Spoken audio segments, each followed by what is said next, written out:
Nung ginawa ko yung ganyan talaga ang pag-ibig nung 1997, marami ako iniisip nung kasi nung nasa Japan ako, inisip ko gagawa ako ng kantang maganda. Nung panahon na yun, dami namin show. Kaya hirap na hirap ang isip ko paano gagawin yung kanta na yun.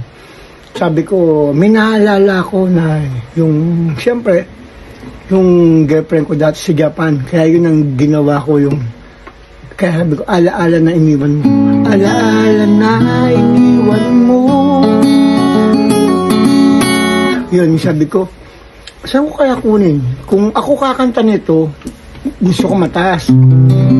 Alaala na iniwan mo. Sabi ko, ganang kataas yun. Sabi ko, hindi, gagawin ko mababa lang. Tapos si Jimmy papakantayin ko. Kaya yun ang nangyari. Noong 1997, inimpisahan kong gawin yung kanta na yan, yung ganyan talaga pag-ibig. Tapos nilagyan ko ng piano sa gitara. Yung, ako nag-gitara doon kung pakinggan nyo yung kanta, may gitara doon ng mga parang sumusundot-sundot lang. Kapag naisip ko, nalulungkot ako. Yun yun. Kaya may mga instrumento doon na talagang kailangan lagyan.